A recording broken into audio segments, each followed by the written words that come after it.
अब हम लोग पढ़ेंगे रिफ्रैक्शन को प्रूव करेंगे बाय हाइजेंस थ्योरी के अकॉर्डिंग।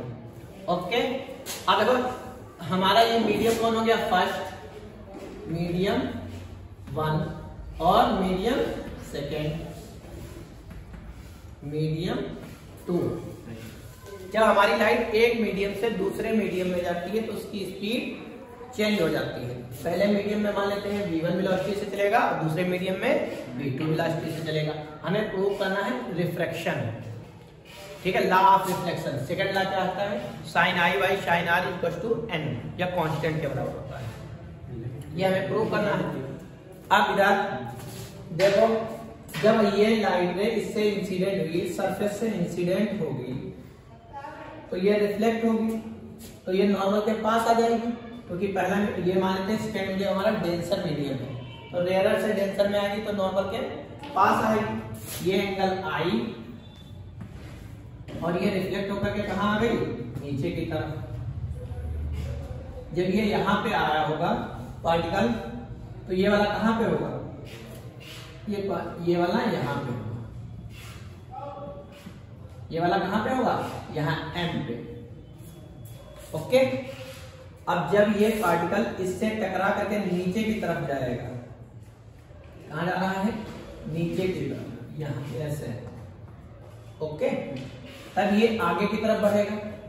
यहां से क्या करेंगे, परपेंडिकुलर ड्रॉ करें, देखें कहां तक जा रहा है, ये ऐसे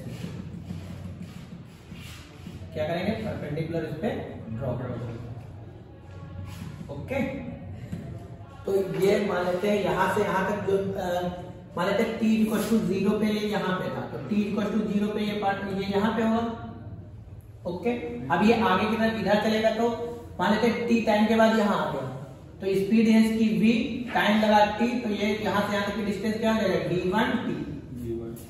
ओके, जब ये यहां से यहां तक आया होगा तो ये यहां से यहां आया होगा, ये वेव फ्रंट के अकॉर्डिंग, क्योंकि ये पार्टिकल भी तो ऑसिलेट करेगा।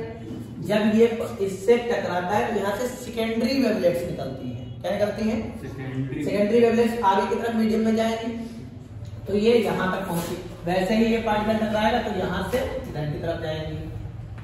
ओके, ये एंगल हो जाएगा R, एंगल हो जाएगा R। अब यहाँ देखो, जब ये यहाँ से यहाँ तक आया होगा तो ये यहाँ से यहाँ तक आई होगी, तो मतलब क्या हुआ कि ये इतनी दूरी ज्यादा ट्रेवल की है ना उस वाले से, तो ये जो डिस्टेंस हो जाएगी। अब सेकंड मीडियम में स्पीड कितनी है, v2। अब टाइम लगा, क्योंकि ये t बराबर 0 पे यहाँ पे था, तो t बराबर 0 पे यहाँ, t टाइम के बाद ये यहाँ पहुंचा, तो ये पार्टिकल कहाँ पहुंचेगा, यहाँ पे वेव फ्रंट, तो ये डिस्टेंस हो जाएगी v2 into t।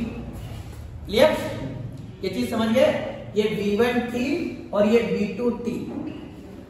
ओके, अब देखो ये एंगल I है, तो ये कितना होगा, अभी समझाया था 90 माइनस आई। ये इधर दिखाएं फिर से, देखो एक बार देख लो, ये सरफेस से बना है, ये नॉर्मल ड्रॉ किया, ये इंसिडेंट लाइट और ये डॉटेड लाइन। ओके, ये एंगल हमारा I है और ये यहां से यहां तक का कितना है 90, और ये यहां से यहां तक का कितना है 90। ओके, 90 में से ये यहां से यहां तक 90 है, उसमें से I माइनस कर दो तो ये कितना बचेगा, 90 माइनस I, यही तो होगा। ये एंगल यहां से यहां तक 90 माइनस I है और ये यहां से यहां तक 90 है, तो इसमें से 90 से इसको माइनस कर दें इस वाले एंगल को, तो ये मिल जाएगा। तो क्या हो जाएगा, 90 माइनस I। अब ये यहां से कट कैंसिल हो जाएगा, 90 माइनस 90 प्लस I, ये कैंसिल आउट हो गया, कितना बचा I, तो ये वाला एंगल कितना हो जाएगा I। ओके, ये वाला एंगल हमारा कितना हो जाएगा I। अब ये A मान लो और इसको A डेश मान लो। ओके, ये चीज क्लियर हो गई। अब यहां पे भी देख लेते हैं, ये R है, ये कितना आ जाएगा 90 माइनस R, यही तो होगा। तो ये 90 डिग्री माइनस R होगा, तो ये कितना हो जाएगा, ये R हो जाएगा। ओके, सेम ऐसे ही ये भी होगा। अब इसमें ट्राइंगल ये m हो गया, इसको n मान लो। तो यहां से क्या होगा, इन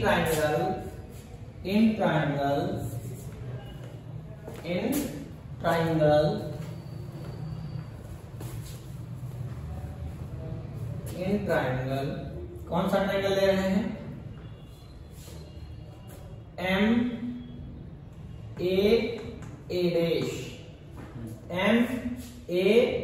डैश, साइन थीटा लगाओ, यहाँ पे साइन आई लगाओ, साइन आई क्या होगा, परपेंडिकुलर, मतलब ये वाला परपेंडिकुलर हो जाएगा, A डैश M, हाइपोटेनस क्या हो जाएगा, ये वाला हाइपोटेनस हो जाएगा, तो ये आ जाएगा A dash.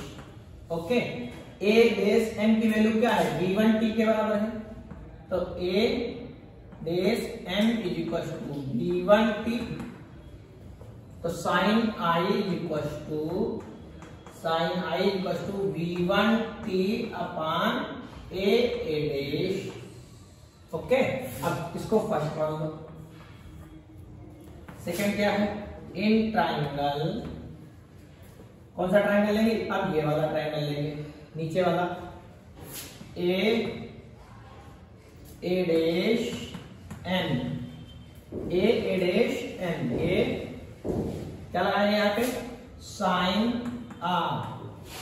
Are equal to क्या आएगा, परपेंडिकुलर अपॉन हाइपोटेनस, तो परपेंडिकुलर क्या है, A N अपॉन, दोनों M मान लो, इसको N मान लो, इसको N मान लो, A N upon A dash. Okay, अब A N की वैल्यू क्या है, A N is equal to V2 into T, तो यहाँ पे रखेंगे sine R is equal to V2T upon A dash. Okay, ये हो गई सेकेंड। अब दोनों first divided by second, first को किससे डिवाइड कर देंगे, सेकेंड से, तो sine i upon sine R is equal to V1T upon A dash into, उल्टा लिखते हैं यहाँ पे, V2T अपॉन, ये चीज ऊपर चली जाएगी, A डैश। ओके, अब यहां देखो, T से T कैंसिल आउट हो जाएगा, ये वाला पोर्शन इस वाले से हो जाएगा, तो sine I upon sine R किसके बराबर हो जाएगा, V1 बाई V2 के, और V1 बाई V2 किसके बराबर होता है, N के, V1 बाई V2, N क्या होता है यहाँ पे, refractive index of medium index. Okay, तो sine I by sine R is equal to इसके बराबर हो जाएगा N के, यही तो लॉ होता है, इसी को स्नेल लॉ भी बोलते हैं। समझ में आ गया ये चीज, इसमें कोई दिक्कत नहीं है ना। Okay, thank you.